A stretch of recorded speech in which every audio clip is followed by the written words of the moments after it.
uncle is a shaman. When I was a kid, he would say, evil is always waiting in the shadows.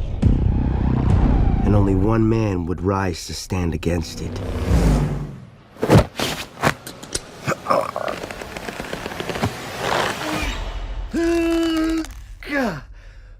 Yeah, looking good. Looking sweet. What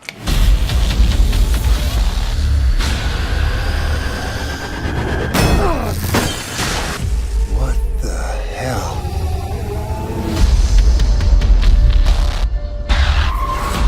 Pablo, I'm gonna tell you something I've never told anyone. 30 years ago, my friends and I spent the night at a cabin. We found the Necronomicon Ex Mortis, the Book of the Dead. Certain passages were recited. It awoke something in the woods. Something evil.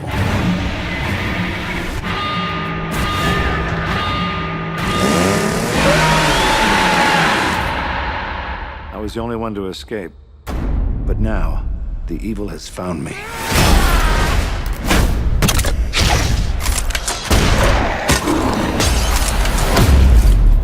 First thing I gotta do is see a guy about a book. There must be some spell I can say to undo all this. The other first thing I gotta do is some cardio, because my heart is jackhammering like a quarterback on prom night. Here's the plan. We bust in there, fight through the carnage, let the boomstick do the talking. Things get hairy, use your bottle. I don't think it's a very good weapon, Jefe. You had to stab like 50 times.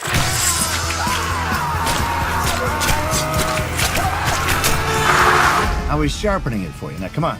You ready? I'm ready.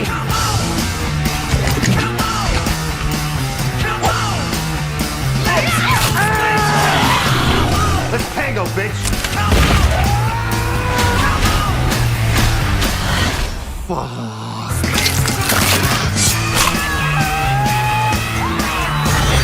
Who the hell are you? I'm your new best friend.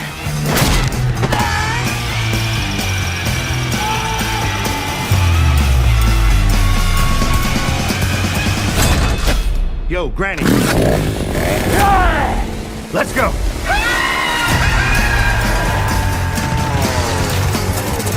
I'm not a grief counselor, but if it's any consolation, you're kind of like a young me. That ice ruined your life, and you're hot as hell. You know they were Jewish, right? I did not. Wish you could have said something before I made those dumb crosses, but okay.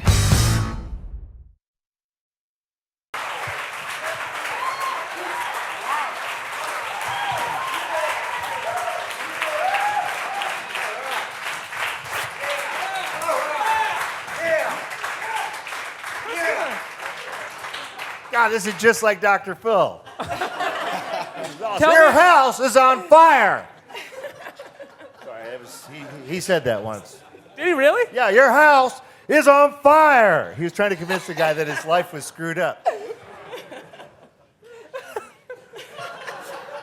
not like he didn't say it. Craig, I want to start with you. You right now are you've created this show with Sam. You're with Bruce. Talk about the beginning of this, developing this. How did you get involved?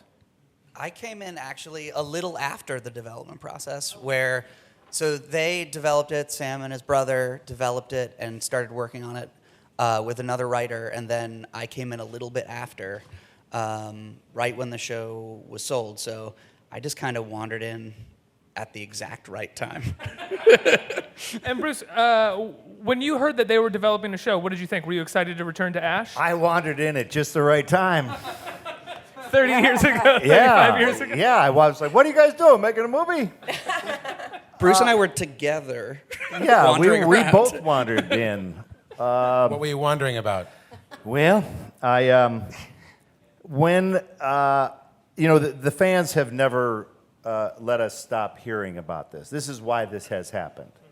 So they didn't want to just see a remake or a video game or whatever. They wanted either another movie or they wanted something else. And it didn't seem like Evil Dead should be a $200 million movie.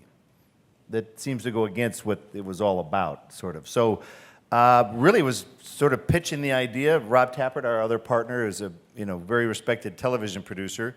He'd done a lot of TV. I'd done Burn Notice. So I think we just sat down with a conversation with Sam about what if we made it into a TV show, which would actually give the fans more material per year than any movie could. Because since we only made them like every 10 years, we make these movies. It's not like we're spitting them out. Sam, can you talk about how Evil Dead goes against a sort of $200 million movie ethos, or how the ethos of the Evil Dead is totally different than that for people out here who may not have seen the early incarnations of the movies? Well, those Evil Dead movies that we made are really unrated, really intense, outrageous, goofy horror films. So you don't spend $200 million on something that very few people want to see. And really that's what Evil Dead was.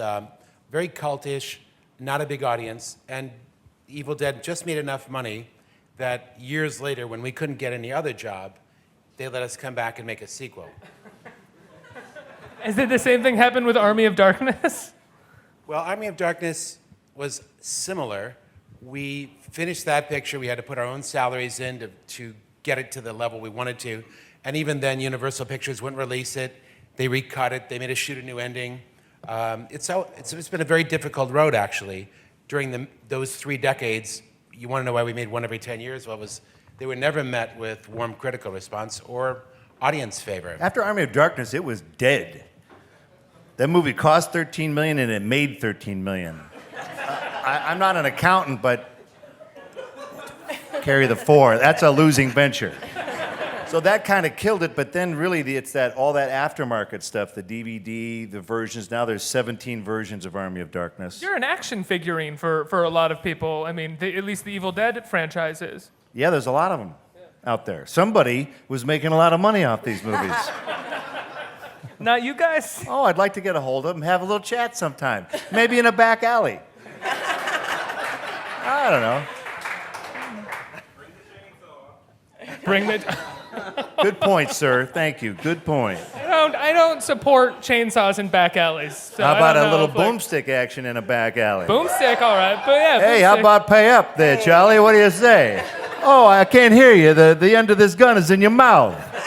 Let me take it out long enough for you to give me the right answer. Hey! It's the New York way. I'm in the city. It's a big, bad city. Makes me think of doing bad. Lucy, It's how your did fault, you not get his. involved with the show? I talked to you about it, I think about 6 months ago maybe, but I had no idea what the show was going to be. I've had the chance to see the pilot of the show, which is phenomenally funny. It captures the Evil Dead tone like nothing else possibly could. It's so great. Lucy, how did you get involved? Were you a fan of the series before? Kind of. I saw the first one and when I was 17, and I stomped off saying the people who made this movie are sick misogynists. They should be in jail, like after 5 minutes, that scene with the tree.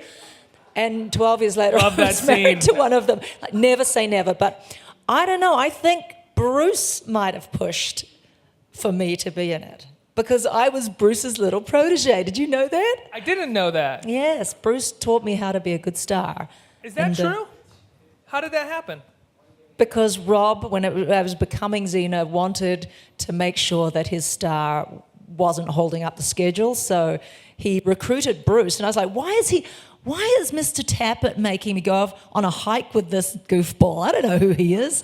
Anyway, Bruce To taught. set you straight, Lucy. To set me straight Keep before you I on went the crooked. Straight and narrow. Right. Hit your marks, say your words, say yes, thank you. That's right. And now that he's a crusty old bastard, he's forgotten all his own rules. So I am there to remind him. And we have these fantastic newcomers to many of us. They're such a surprise. They're so fantastic, all of them. Jill Marie Jones plays Amanda Fisher. All right. And she's my gal I have a girl pal. Over crush. to you. I have a girl crush. She does not. My character kind of is crushing on her, but True. perhaps you want to tell... Anyway, sorry, your interview. Oh, no, that's okay, please. Make my life easy, thank you. Jill, talk about, you have this scene in the pilot. I don't want to give anything away, but you have this really great, gory, fantastic scene. Can you talk about shooting that at all? Were you used to doing any kind of Well, gore? first of all, the funny part is because the script was just under wraps. I didn't get to read the script because, of course, they didn't want it to get leaked. And so I only had my scenes. I thought when it said comedy, I thought that was a typo on my on my appointment sheet. I thought, because my stuff, nothing was funny in there, you know. So it was just. That's true. You have the part of the pilot, like the movies that like sort of go between funny and scary a little bit. You have the mainly scary scenes. Yeah, and That's what's so funny. And one of the things I love so much about this show is that the horror is really scary, but then it's so funny. And of course, Bruce, I mean, he's just witty and crazy and funny and all that stuff. And it's just a nice balance, and I don't think it's ever been done on television before. And for my character, Amanda Fisher, you know, she reminds me a lot of my mom, because a lot of people don't know that my mom was a federal investigator for almost 40 years. And Amanda kind of reminds me of her. She fights for good. She's one of the good guys, but she's a badass. Let's not get it twisted. And she knows her way around a gun, and she likes it. So I had a great time with it. Dana, Ray, you guys have a lot of scenes with Bruce. How's it working with him? How off the cuff is he? He seems like he's improvising a lot. He took us on that same hike he took Lucy on. You're gonna hit your mark. You're gonna see here, kids. No, he was such a fantastic leader because it was very intimidating walking into something that is so loved by the fans, especially when it's just been Bruce at the helm. And so I was very fortunate to have Ray along for that ride of like, whoa, what is happening? How you holding up? But he took us under his chainsaw wing and was very gracious and showed us the ropes, and all we had to do was stand there and play off of him. I mean, he made it very, very easy and was very, very kind. He has impeccable work ethic, and my character's always like learning things from him, and I kind of do the same thing with Bruce. I really respect that, and so I'm so happy to be like working with such an iconic El Jefe. El Jefe. And welcome back to New York, Ray Santiago. Thank you. We are in my hometown, born and raised South Bronx. So happy to be here in New York City. Yep. That's a little city right across the river. Bruce, I want to know more about these hikes that you take people on. Can we get back to this? How does one sign up for one of these hikes? Actually, is there? Yeah, the hike. We rolled down a hill. We did go for that hike. We did go on a hike. Yes, we went on another hike with all of them. They rolled down a hill.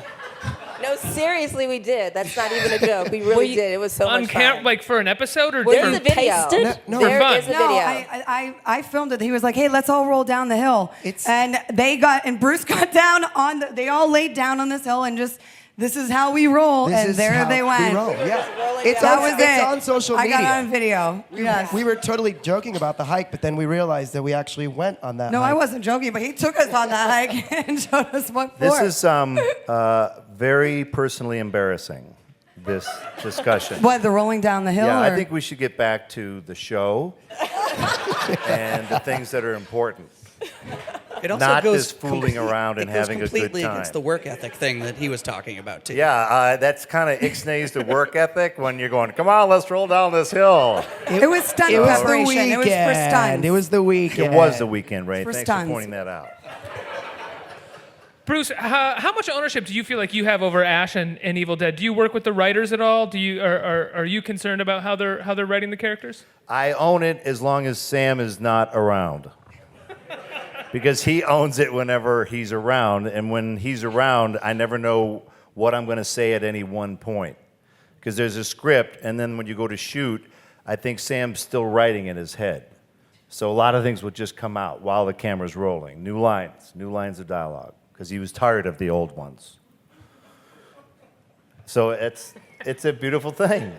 It's good to come back to this idiot Ash. He's the best character I've ever played because he's so not suited for the job.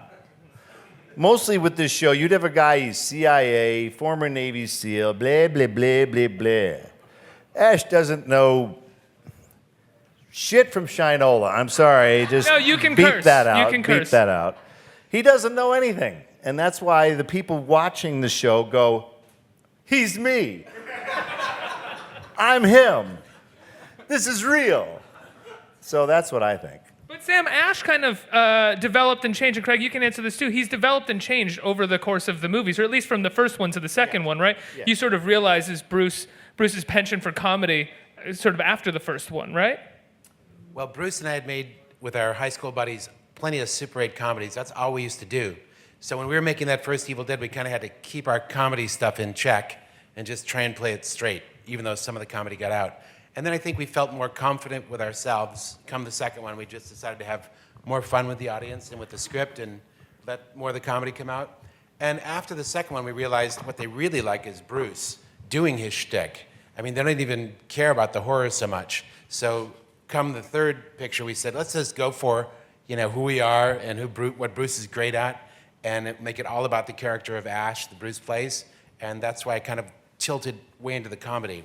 And it bombed, so it worked out great. They all starred you, and they all bombed, actually. Yeah. No, not true. Yeah, you were in the first, Not second, true. and third The first one. Evil Dead made money. Maybe I shouldn't have started The in this second one. Evil Dead, Rob Tappert, the producer, walked on set before we had filmed a frame and goes, "We're in profit." Because based on the strength of the first one, we were able to sell the second one. So that one made money before we didn't even have to shoot it. We should have just left. Craig, how do you know? How do you know when you should be bringing horror, when you should be bringing comedy? And I mean, you're coming from Workaholics, right? You have more of a comedy background. So, what's your writers' room like? The writer's room was a bunch of different types of people: drama people, horror people, comedy people. I don't know what the correct answer to what you're saying is, because at all points you're just trying to keep the horror scary and the other scenes sort of funny and fun, like the tone of the movies. I mean, the movies never really said, like, this is one scene that is one thing. It was always sort of many things at one time. The only objective is just to, like, keep everything what it's supposed to be. So keep the horror scary, keep the comedy stuff funny, etc. Sam, how did you go about maintaining that while you were developing the project? Well, really, it's Craig who really runs the writer's room and controls all the stories going forward after the pilot, and he helped me on the pilot tremendously. But he's a great leader for the writers, communicating tone and why we want humor, but what the wrong kind of humor might be and why, and what the right vein of humor might be for this particular show.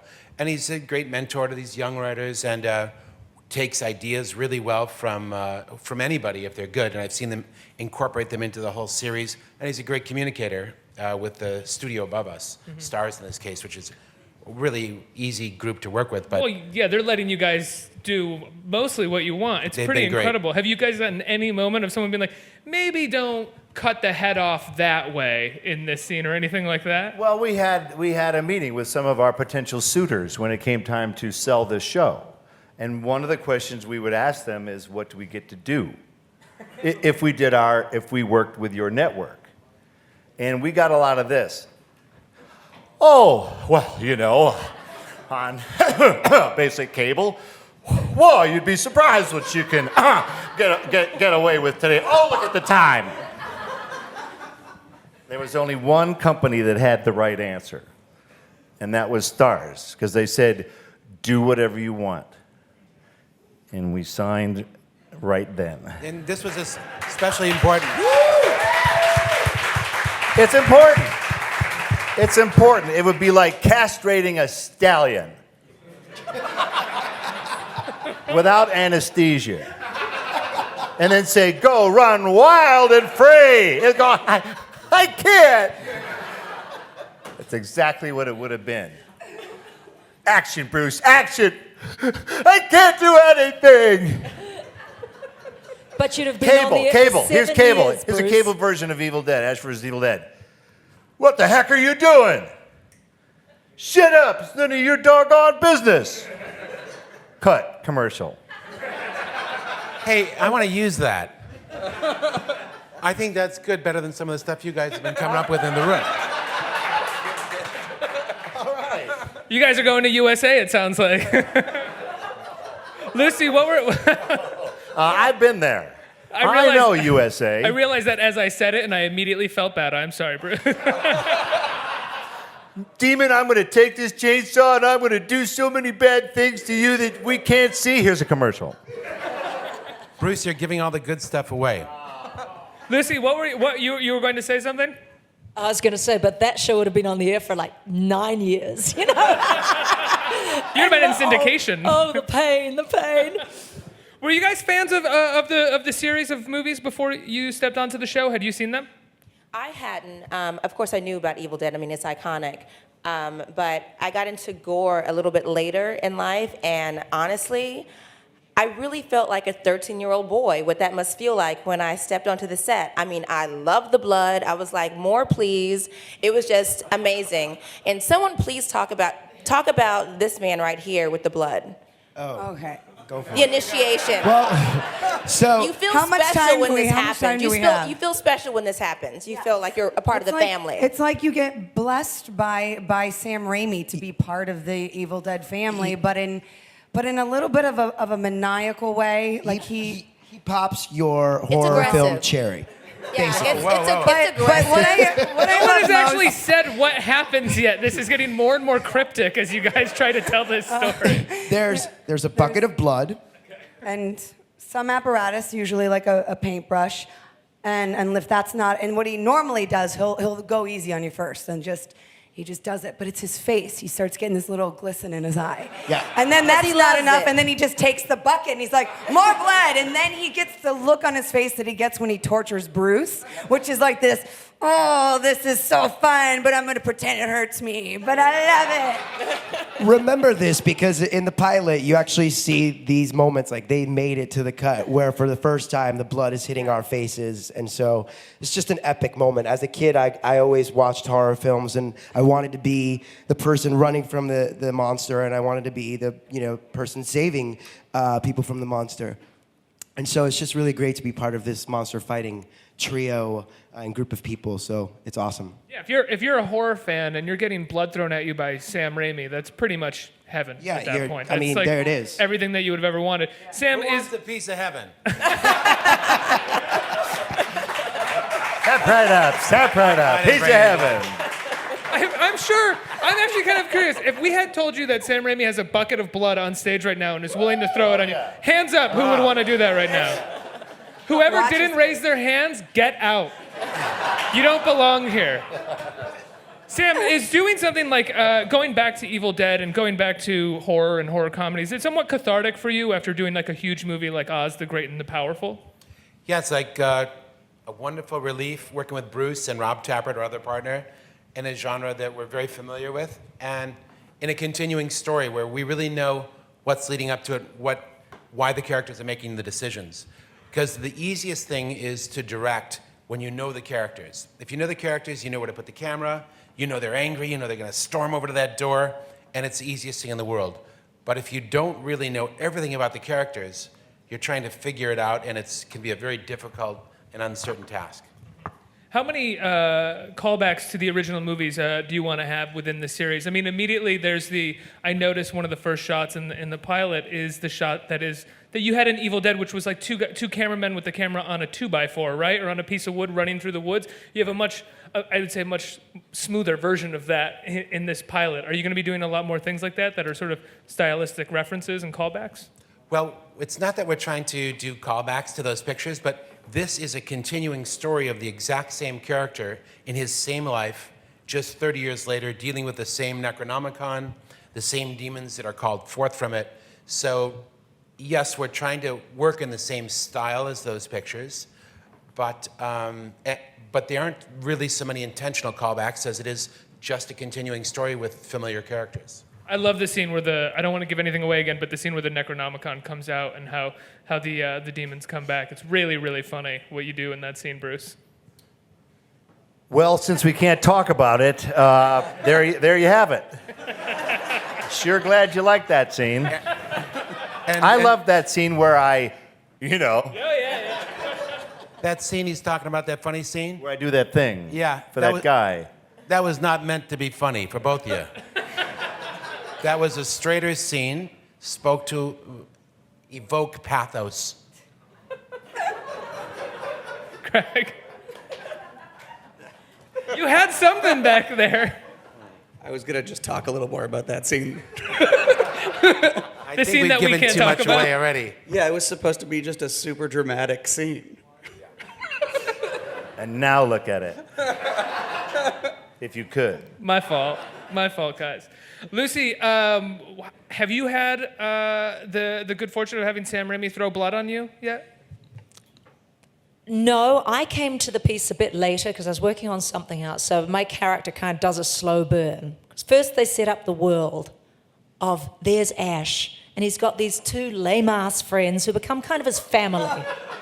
So you set up the world, and then there's this really hot and confused cop, and things are going terribly for her. And then you bring in dun dun dun dun dun dun. dun. Your Jaws? I'm the shark. I'm a fin. I'm a shadow. I'm a music cue. And I team up with the incredibly hot cop, and we get in our roadster, and we go on a road trip, and we are tracking Bruce and his lame-ass family across Michigan. You are the family. Twice. Yeah. It's a No supernatural offense. Thelma and Louise. Yeah, and we're gunning for him because he's killed my family. in the Well, last you Dead Eye haven't quite Plague. caught us yet, Ruby. Yeah, as lame as we are, we seem to be getting away each time. So Well, now that he's released a second Deadite Plague, I'm hot to trot for vengeance. You see, so me and Fisher. I think we have time for some audience Q&A. Does anyone have any questions?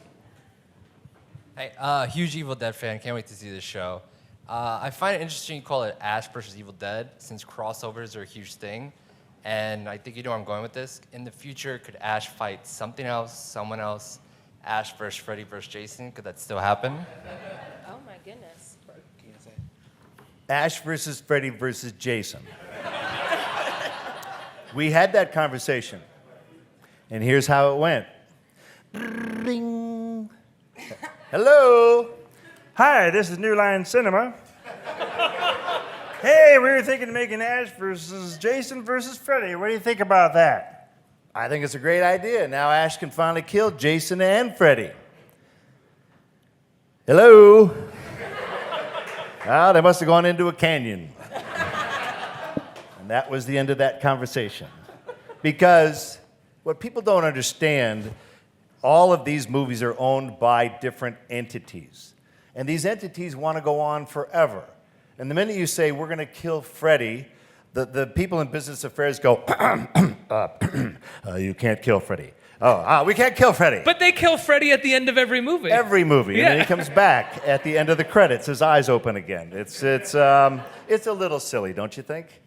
So rather than go down a silly road with no end, dividing money 3 ways so that all of us would never get our back end in any way whatsoever. Other than that, it's a great idea. Next question. Hi, I'm a huge fan too. I'm shaking a little bit, but You don't always have to be a huge fan. You can ask a question even if you think these movies suck. You guys have already filmed the first season. I just wanted to know, I mean, this question is for anybody who wants to answer it. I just wanted to know, what was your favorite moment from filming that first season? Wow, there's so many. I guess maybe for me, were you about to speak? I'm so sorry.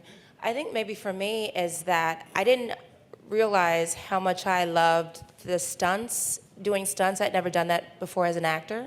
And so I got to fight a lot. Spoiler.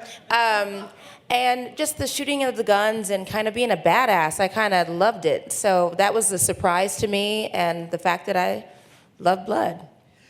Go figure. there was one quick moment for me when it all sort of just made sense in my head, and it's the last moment of the pilot. I don't know if I'm allowed to talk about it, so yeah, sorry. I thought I was gonna say it, but then I guess I can't. Sorry.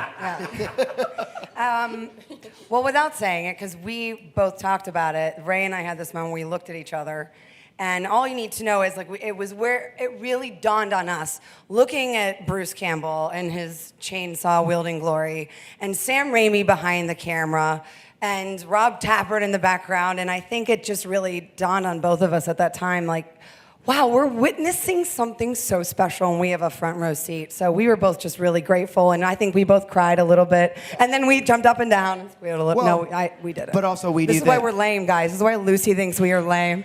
I have to say, I think it's just great. I think it's great that you're part of this. Now you two can be typecast just like me for the rest of your goddamn life. Welcome. Welcome aboard. I mean, Welcome aboard the pain train. Come on aboard. You work so much. There's nothing. I mean, I'll take it. I will gladly take a career like yours. Ray, any it's day. not a bad life. It's just a little lonely sometimes. Lucy? I just loved all of it, every minute of it, every minute of it. She looks at me with like this nasty squint in her eye. Oh yeah, I loved working on this show. Love working What with a Bruce, ball. with my mentor. Bruce, do you have a favorite moment? No. Yes, as a matter of fact. Yes, sitting back in the Delta 88. Sam calls it the classic. Sam has put this stupid car, talk about lame, in every one of his movies, including Quick and the Dead, which is a Western. Just let that one sit for a little bit. Figure out how he did it. The car makes this very specific sound when you open the door. This is a 73 Delta 88. You know, you still use a key for the ignition. And when you open the door, it always made this. It was lame in 1977. Now, we finally had this put on a boat and shipped to New Zealand, so this same car from the original movies, from whatever Sam did in that car first to make him want to put this in all of his movies, sitting back and opening that door, again, in the New Zealand studio, opening it and hearing, I went, oh my God, this is the car. This is the car. Where, I don't know what happened in that car. What happened in that car?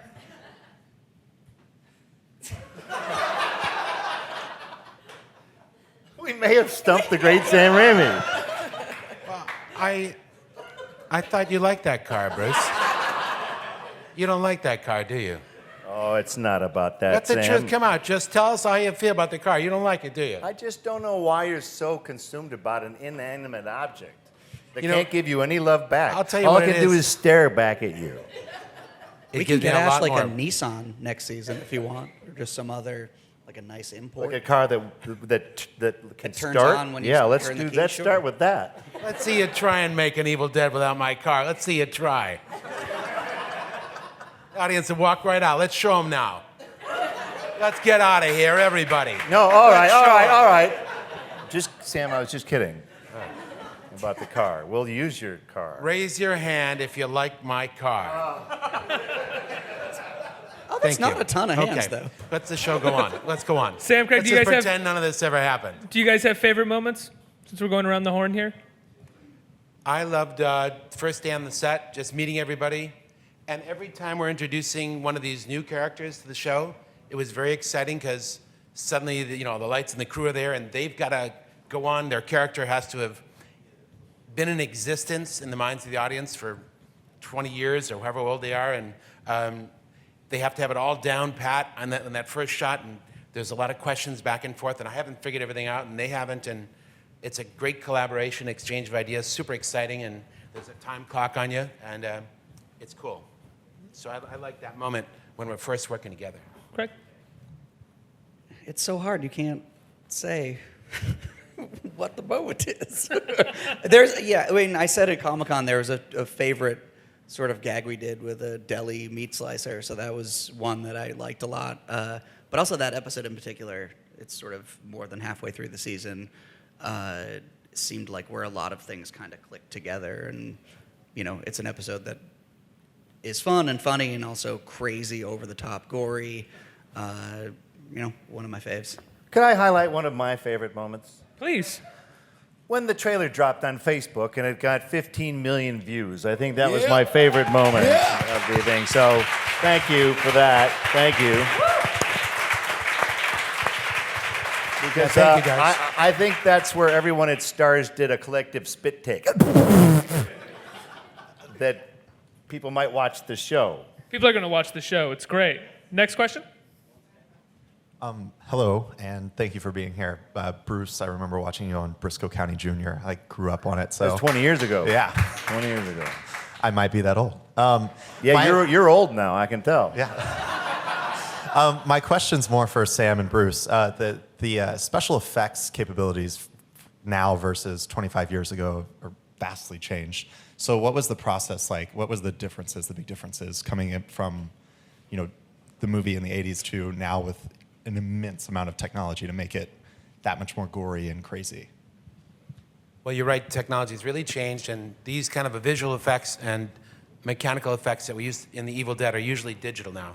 But because the other pictures had done mechanical effects and molds and latex arms and on-camera effects, we decided to stay in those old footsteps and just use the digital technology to cover up like blood tubes or wires or sticks that were holding things up. But really, as much as possible, as much as time permitted, we returned to the old technology. So there isn't that big a change with this particular show. Yeah, they roll out, they have slightly new blood delivery systems now. They have a keg that's pressurized. It's a beer keg that's full of blood. There's a big tube going in and another big one coming out. And when they roll that out, that's when we go, oh boy, here we go. And all the plastic comes out. But there was one time, when you cut into a tube with an actual cutting device that's pressurized, you don't really know where it's going to go. And we had one take where the crew was hosed down with blood. I didn't get a drop on me. I'm like, ha ha ha, bitches. But it's the unpredictable nature that I think makes it interesting. The actors don't know, the crew doesn't know, nobody knows. Whereas if you were doing more CGI, it's kind of like, yeah, just look at them right Well, there, you'd go, but this is going to blow up. This drop of blood goes, ooh, ooh, ooh, ooh, ooh, ooh, ooh, ooh. This drop of blood goes, ooh, ooh, ooh, ooh, ooh. Baloney. And we won't go back and fix Evil Dead either. I hope not. We're not going to erase all those mistakes that rich filmmakers can go back and do. Brucey. George. Bruce. Lucas. Bruce. Sorry. Sorry. We had a digital upgrading of Evil Dead. Bob Morowski, the editor, and I, and I'll tell you about it later. They fixed my performance. That technology does not exist. Oh.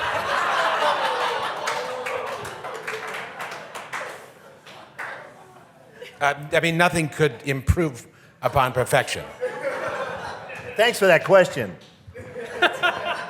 I think we have time for one more question from the audience before we wrap up. All right, I'd like to thank the gentleman in the first row for hijacking my question, putting me on the spot. No, I'm just kidding. But actually, I'm not kidding. But I'll jump into this one. That wasn't meant to be rude. I was just making a joke. What's your question? My question is... What's your question? You guys are taking a jump here to television, and you're changing the realm, as a theater-going audience for people that would sit together and watch a film together. How do you think this is going to change what it is that you're doing, the medium, jumping into television from film, and is that going to have a negative effect on the existing fan base? Is it going to open you up to a new fan base? Just interested to know your thoughts on that. Thank you. Well, I don't know what Starz' expectations are. I'm sure they want to bring in a lot of new people. But my goal is to please the Evil Dead audience. And I'd like to please anybody that's new to the show, too. But that's more like I feel like I have a debt to all the people that have stuck with the movies against public opinion for so long, against critical opinion. And I owe them a lot. So I really want to make something with these guys, my team, that they think is really cool. Did you feel like the movie remake pleased Evil Dead audiences? I'm an Evil Dead fan, and I loved the remake, but it was definitely a different tone. I loved that movie. I thought it was really scary and terrifying, gory as hell, and like I was trapped in a box with these monsters. And we thought we were producers on the movie, and we were trying to please that Evil Dead fan that was very noisy saying, give us another Evil Dead film. So we thought, we can't give you another Evil Dead film. That was 25 years ago. We'll get this talented young filmmaker, we'll supervise, but really he had all the creative control. We just supported him. and he made something we hoped would satisfy them. And I think they were satisfied, but then they said, okay, now we want Bruce still. I think it whetted their appetite. They were like, oh, that's so close. So I think they wanted the old man back, and they wanted Ash back. Absolutely. And so, I think Sam said it best. We're tired of fighting City Hall. You can have your damn show now. It's everything you want. It's the real deal. It's the real deal now. Absolutely. Did you want to say something? I just want to say, I think you guys did the diehard fans really proud. And I use this example, but I feel like the first episode is kind of like Evil Dead for Dummies. Like, even if you've never, ever seen one Evil Dead movie, you are right in there with everybody. So I think, hopefully, everybody falls in love, with the diehard fans as well. But I think you guys did them really proud. As someone who just watched it yesterday, I would also say it's a little bit of Evil Dead for Dummies, but even as someone who's a big fan of the series, it was consistently like, oh, yes, that, oh, yeah, that too, that too. There was so much that made me so excited to see, just right down to how gory it was and the tone that you guys captured in the series. Guys, when can people see the show? Halloween. Halloween night on Starz? Halloween on Starz. And I want to just say this about, you got to subscribe to Starz. But it really is the only way that you could have gotten a show that you needed that is no content restrictions. So you got to pay for that. And you'd pay for it if you went to see a movie or any other, if you video on demand. You'd have to pay for that. So it's well worth it, because if it was on your basic cable package, you'd have a very crappy version of this show. So don't be a dick. Pay for it, guys. Thanks so much for being here. Guys, thank you. Thank you.